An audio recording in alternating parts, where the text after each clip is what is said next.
Ya, pemirsa, Dewan Perwakilan Rakyat Indonesia menyetujui rancangan undang-undang tentang anggaran pendapatan dan belanja negara tahun 2025 menjadi undang-undang. Dengan demikian, pemerintah Presiden terpilih Prabowo Subianto sudah bisa menjalankan APBN 2025 bernilai 3.621 triliun rupiah mulai awal tahun depan.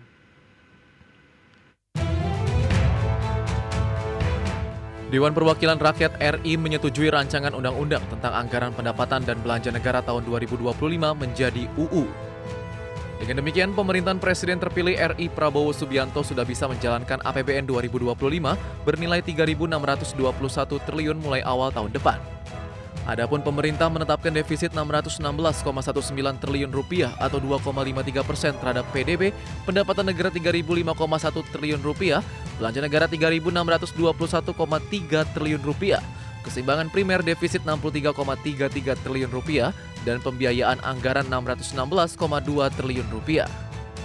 Kemudian penerimaan perpajakan untuk 2025 dibidik untuk mencapai 2.490,9 triliun rupiah.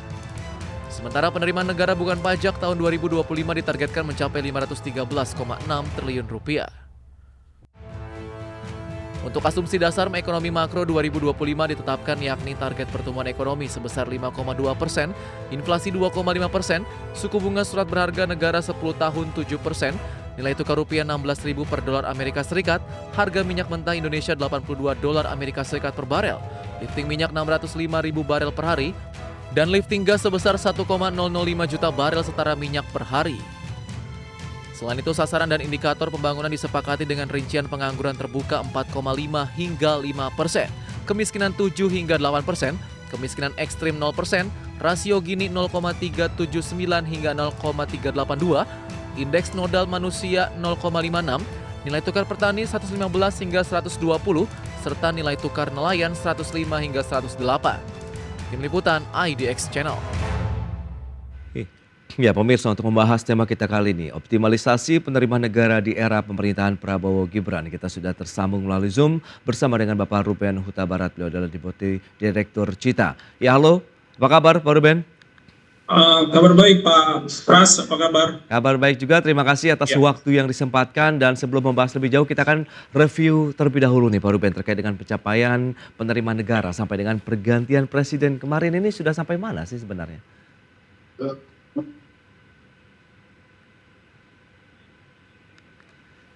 Ya, halo? Ya, silakan. Dilihat dari rilis yang disampaikan oleh Kementerian Keuangan bahwa sampai dengan Agustus tahun 2024 ya, rilis terakhir yang dikeluarkan Kementerian Keuangan itu, September belum kan, itu mencapai 60% dari target penerimaan yang ditetapkan dalam APBN ya, APBN tahun 2024. Kalau kira-kira diproporsionalkan sih, kita masih optimis bahwa target yang ditetapkan di dalam APBN bisa tercapai ya sampai dengan 31 Desember 2024 ya, karena di akhir-akhir tahun biasa trendnya juga ada peningkatan dibanding nilai rata-rata yang diterima per bulannya. Demikian Pak Pras. Baik, tantangan apa saja kalau kita cermati dengan pemerintahan Prabowo Gibran untuk melanjutkan target penerimaan negara sampai dengan akhir tahun ini, 2.800-an triliun ini Pak? Iya, kalau momentumnya kan sebenarnya sudah bagus ya, momentum untuk mencapai target penerimaan APBN ya. Oke. Itu momentum itu bisa dijaga sampai dengan Desember ini supaya tidak ada tidak ada kejutan-kejutan ya. Mungkin ada polisi baru dari pemerintah yang bisa mengurangi penerimaan sepanjang tersisa 3 bulan ini. Cukup menjaga momentum yang ada saja sebetulnya. Harapannya bahwa target penerimaan bisa tercapai ya, tidak ada polisi yang ini ya sifatnya mengubah momentum tersebut secara drastis. Ada potensi justru terlampaui begitu mungkin penerimaan negara kita tahun ini? Kalau dilihat dari tren harga-harga komoditas yang masih cukup baik ya, terutama komoditas pertanian seperti sawit dan juga logam, kecuali nikel ya, kemudian juga perdagangan juga tren PPN Ya. mungkin juga bisa terlampaui ya di tahun 2024 ini ya. Karena yang harus diingat adalah struktur perekonomian kita kan sebetulnya masih dibentuk oleh sektor komoditas ya. Jadi komoditas naik, ya, penerimaan juga bisa tercapai, komoditas turun, ada potensi penerimaan pajak turun. Oke. Demikian Pak Pras. Ya. Baik, tapi kalau kita lihat dari sisi pencapaian target di tahun ini, kemudian pasti kan bisa menjadi ya batu pijakan lah ya begitu untuk kita menatap tahun 2025 mendatang. Anda melihat bagaimana dengan target 2025? Ya, target 2025 yang harus diingat adalah dalam RAPBN tahun 2025, pemerintah sudah men-set pertumbuhan 13,9% ya Oke. dari target penerimaan tahun 2024. Ini target yang cukup optimis ya, di atas rata-rata selama 5 tahun terakhir target Oke. pertumbuhannya.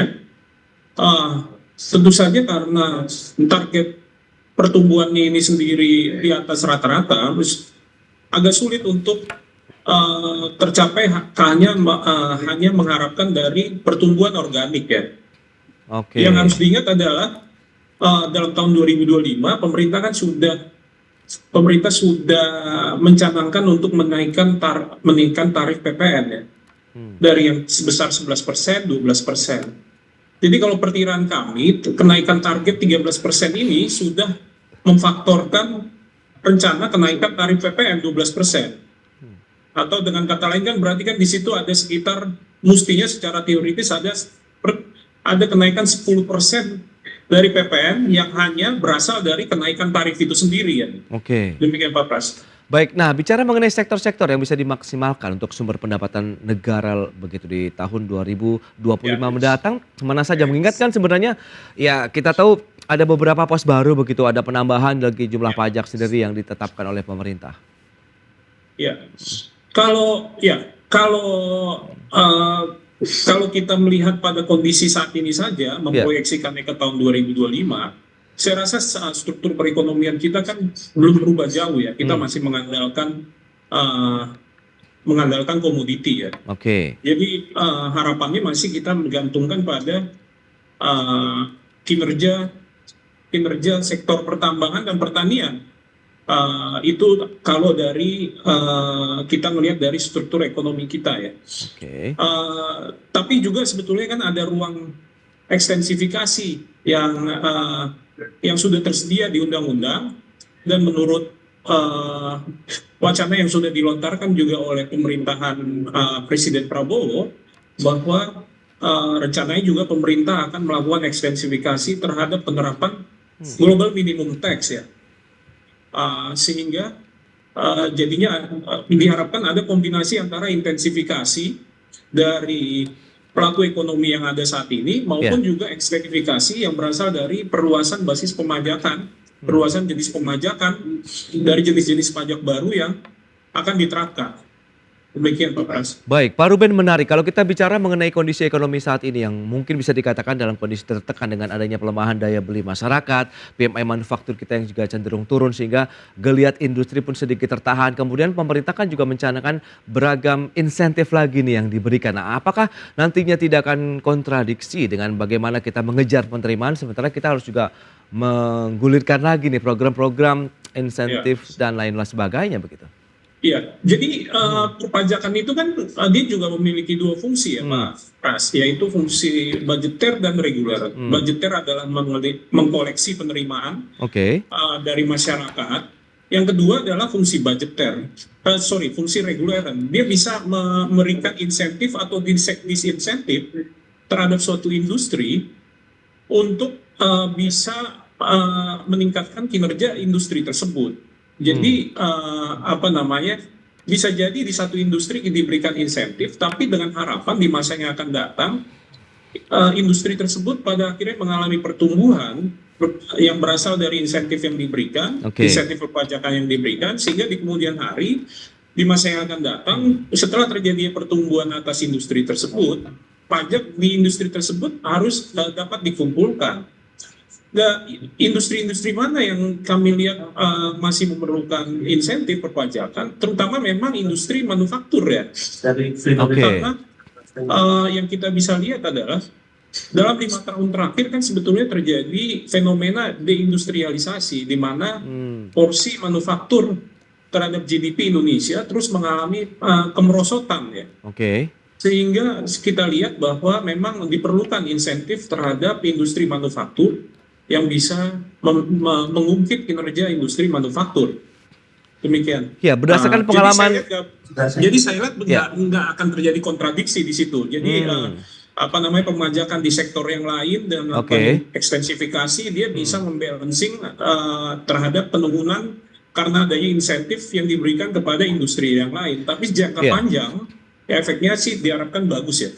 Nah itu dia, beragam ataupun berkaca dari beragam insentif yang sudah diberikan begitu beberapa tahun sebelumnya begitu ya terhadap beberapa sektor industri, ada otomotif, kemudian ada juga sektor properti. Nah, apakah cukup efektif kalau memang tadi ada dua hal kalau kita bicara mengenai sektor perpajakan tadi dari sisi budgeter dan juga reguleran ini sehingga benar-benar sesuai hasilnya begitu, Pak Ruben? Ya. Oke, kalau kita berkaca kepada insentif yang diberikan yang lalu, misalnya insentif kepada perusahaan otomotif ya, Oke. itu kan cukup mendongkrak penerimaan penjualan dari sektor otomotif ya. Tapi yang harus diingat juga, industri otomotif ini perusahaan yang mendukung industri otomotif ini melibatkan tenaga kerja yang besar sekali, Oke. gitu. Jadi multiplier efeknya ke pelaku industri di bawahnya maupun terhadap penyerapan tenaga kerja itu sangat besar ya. Jadi harapannya juga nanti mungkin kalaupun ada pemerintah melakukan memberikan insentif bisa mencontoh pada saat pemberian industri kepada otomotif, yaitu industri-industri yang padat karya yang turunan perusahaan yang mensupport industri tersebut melibatkan banyak perusahaan ya, sehingga menyumbang kepada pertumbuhan GDP kita cukup signifikan. Oke. Baik, di satu sisi ekonomi dunia juga kan ya masih diliputi ketidakpastian begitu, konflik geopolitik yang memanas, kemudian juga tidak tahu kapan berakhirnya begitu. Apakah ini akan berdampak akhirnya terkait juga dengan target penerimaan negara dari sisi ekspor tadi yang Anda andalkan tadi, ada komoditas, pertanian, kemudian pertambangan. Tapi tahan dulu jawabannya Pak Ruben, kita akan jeda dulu sebentar ya. Dan pemirsa, kami masih akan segera kembali usai pariwara berikut ini.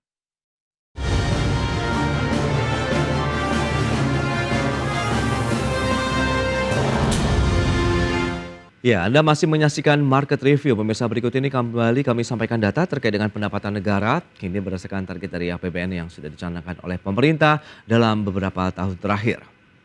Ya, seperti yang bisa Anda saksikan di layar televisi Anda, di tahun 2018 untuk pendapatan negara, target dalam APBN sekitar 1.943,7 triliun rupiah.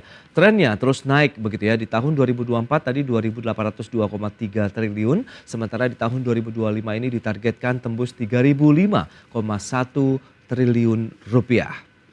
Berikutnya rasio pajak Indonesia, ini persentase terhadap PDB, kita lihat pergerakannya seperti apa. Dari tahun 2021 9,1% terhadap PDB, kemudian di tahun 2022 10,4% terhadap PDB, sempat turun di tahun 2023 lalu 9,6% terhadap PDB, dan di tahun 2024 ini targetnya 10,12% terhadap PDB, dan rasio pajak di tahun 2025 target pemerintah adalah 12,23% terhadap PDB. Baik, kita akan lanjutkan kembali perbincangan bersama dengan Bapak Ruben Huta Barat. Pak Ruben, kalau kita cermati data tadi yang sudah disampaikan bicara mengenai rasio pajak Indonesia. Nah ini trennya cenderung naik dalam beberapa tahun belakangan ini ya. 2023 9,6%, 2024 ini 10,12%, dan tahun 2025 mendatang 12%-an ini Pak. Bagaimana pandangan Anda? Iya, kalau dilihat dari tren kenaikan porsi persentase tax ratio kita terhadap GDP, yang kita lihat adalah tentu saja ada sumbangan dari kenaikan tarif PPN pada saat tahun 2021 ya. yang menaikkan tarif PPN menjadi sebesar 11%.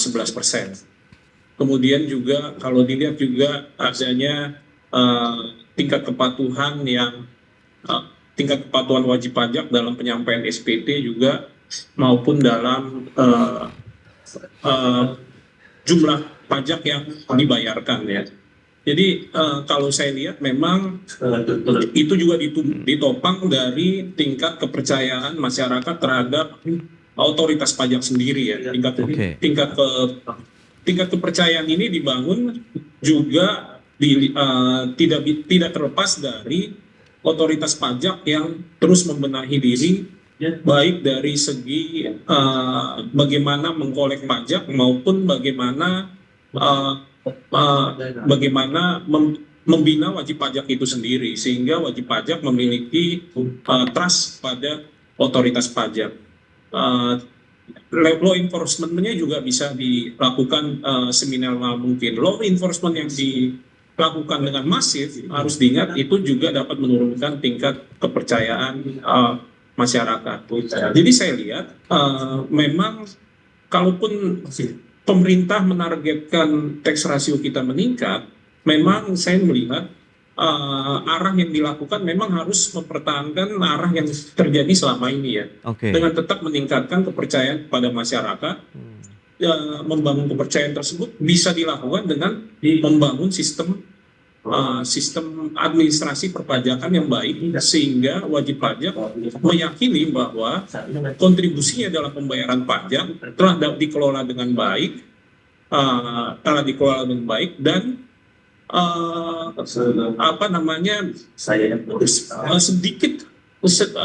dan mereka juga merasa bahwa orang lain juga membayar pajak secara fair juga, tidak ada free rider dalam perekonomian.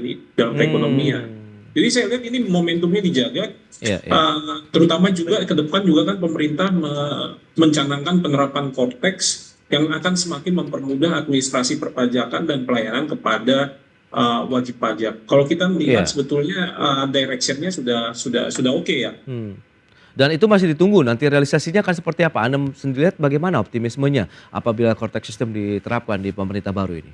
Ya, kalau kita lihat dari sosialisasi yang sudah berlangsung selama beberapa bulan terakhir oleh otoritas pajak, sosialisasi walaupun sifatnya masih terbatas ya, saya melihat sistem yang diperkenalkan oleh otoritas pajak cukup memberikan kemudahan kepada wajib pajak, terutama dalam bagaimana mereka harus melaporkan penghasilannya, karena banyak informasi yang sudah dimiliki oleh wajib pajak, sudah dimiliki oleh otoritas pajak, itu disampaikan informasinya dan akan membantu wajib pajak untuk menyusun laporan pajak ya, misalnya penghasilan yang teradministrasi di dalam sistem perekonomian kita itu informasinya akan disampaikan melalui sistem Cortex sehingga wajib pajak bisa mengetahui kurang lebih secara kasar berapa penghasilannya dalam 1 tahun tersebut. Itu sangat membantu ya dalam pengisian